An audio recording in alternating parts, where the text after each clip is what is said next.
Tukur arrives at the city of Mills and is stopped by the gate guards. A female guard asks if he's a mercenary here for the dungeon conquest. Tukur plays along, complimenting the city, but she calls him a country bumpkin due to how he says the city's name. However, she lets him in since the ruler, Lord Marcos, needs mercenaries for the dungeon raid. Tukur thinks security is lax as they don't check his luggage. Tukur heads to an inn, where the innkeeper gives him a cold reception. Tukur offers money to smooth things over and asks for a place to wash his clothes and something to wear. The innkeeper lightens up and agrees. Using the fake name Hottie Skull, Tukur finishes cleaning up and goes to explore the city, noticing it seems safe and has typical fantasy shops. He wonders if any sell magic items. Later at the inn, Tukur overhears a group debating which knight regiment is strongest in the country. They agree that the Black Dragon Knights of the Bikos Empire are the best, having destroyed the Holy Empire of Net. They also mention their hero, Slayer, said to be the strongest human warrior. After gathering info, Tukur plans his next steps. He needs someone to read a scroll of forbidden magic, likely the witch in the Golden Demon Zone. He also needs ingredients for a potion that requires a skeleton king's bone powder found in the ruins near the city. Tukur joins the dungeon expedition the next day. At the ruins, Lord Cred Hercley announces the discovery of a new dungeon floor and offers a reward for the Dragonite Chalice, along with treasure rewards. Tukur is eager to collect bone powder for himself. While waiting to register, he sees a man harassing a girl, thinking she's the famous knight Sarah Ashrain. The girl denies it, and when the man pulls her hood, revealing no elf ears, Tukur realizes she's someone he met before, named Miss Belucas. The man storms off in anger. Tukur later bumps into Miss while shopping. He asks for her help to avoid being ripped off, offering to pay her for her time. Though reluctant, she agrees, and they part ways after he notices she seems exhausted. Tukur enters the dungeon and easily kills a Minotaur, impressing other mercenaries. Later, he overhears the same man plotting revenge on Miss with others. Disgusted, Tukur paralyzes and poisons them, leaving them for the monsters. Tukur finds the Dragonite Chalice, disables the Stone Guardian, and takes it. Miss arrives and is surprised he got there first. Tukur offers her the chalice, and they decide to team up to explore deeper in the dungeon. As they descend, Tukur realizes Miss is hiding something, and when she falls asleep, her true identity as Sarah Ashrain is revealed. Meanwhile, rumors spread about the mysterious figure who took down a mercenary group with no signs of a fight. The next day, Mist wakes up and automatically transforms to look like a regular human. She panics, thinking Tukur might have seen her true form, but calms down when she sees him still asleep on the floor. Pigamaru rolls over and squeaks, making Tukur stop pretending to be asleep and get up. They start their journey into the dungeon, but when the ground shakes, they decide to leave. Suddenly, a huge monster bursts through the wall, and they mistake it for the Skeleton King. Tukur guesses it's the dungeon boss since it's stronger than anything they've faced. Mist knows its weak spot, a bone under its chin, and thinks they might have a chance if they work together. The Skeleton King sees Mist as a bigger threat, which is fine with Tukur. Mist activates her power and tells Tukur she needs to keep it a secret. She asks him not to tell anyone as a special armor appears on her. The Skeleton King charges up an energy blast, and Mist warns Tukur to leave if she can't handle it. But Tukur steps up, paralyzing the monster with his skill, surprising Mist. When he casts a poison spell on the boss, Mist realizes he's the same person she met earlier. The Skeleton King dies from the poison, and Tukur grabs the bones needed for a strengthening potion.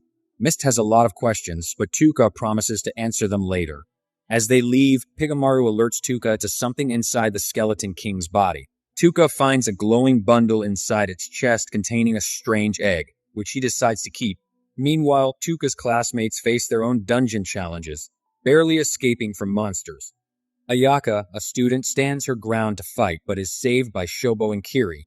Kiri, now level 24, doesn't care about helping his classmates, so Ayaka has to step in. Back in Dungeon City, Mist and Tukur return to the surface. Mist shows the guards the Dragon Eye Cup, and with everyone distracted, Tukur quietly leaves. Mist catches up, telling him she'll get her reward tomorrow and agrees to meet him that night. Tukur invites her to his room to talk. That night, Tukur asks Mist to be his bodyguard for the rest of his journey. He explains he wants to travel to the Golden Demon Zone to meet the Forbidden Witch and needs her protection. Though hesitant, Mist agrees, and Tukur thanks her by giving her a rare blue dragon stone. She's shocked by how valuable it is and tries to refuse, but Tukur insists she keep it. Mist then shares her past, revealing she can hide her true form with the help of spirits, but only if she doesn't sleep. Tukur already knows her secret from a spell he used earlier and promises not to tell anyone.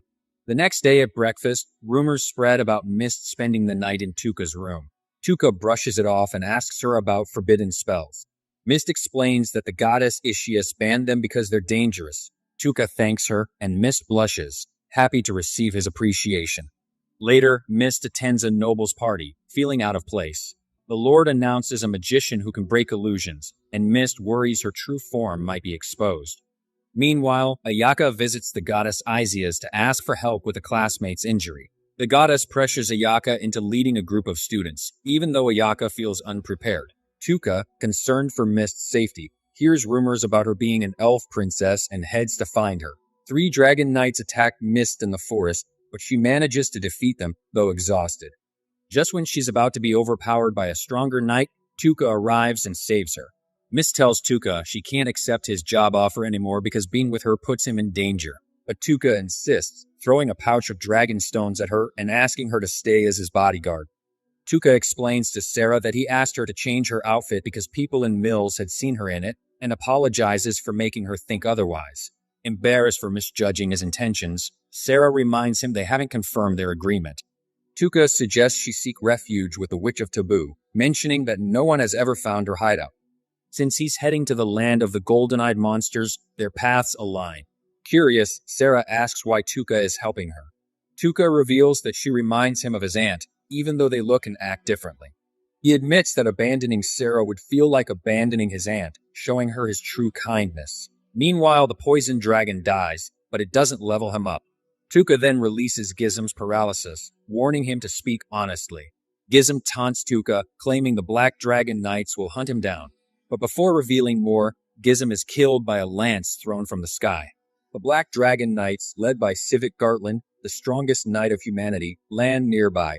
At the same time, the Emperor of the Holy Empire of Mio wakes in terror, realizing he cannot let Sarah live.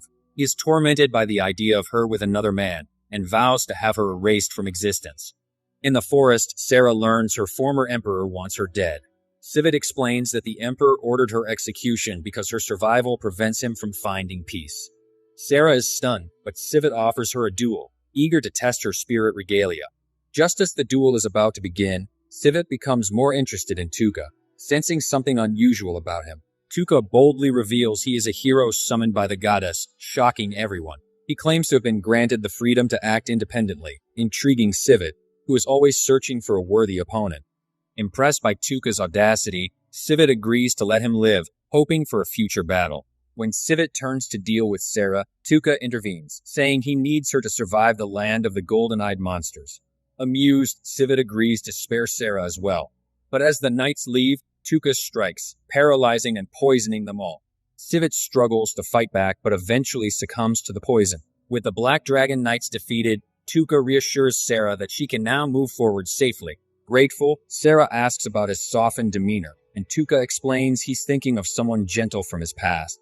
United by their shared desire for revenge, Sarah and Tukur continue their journey.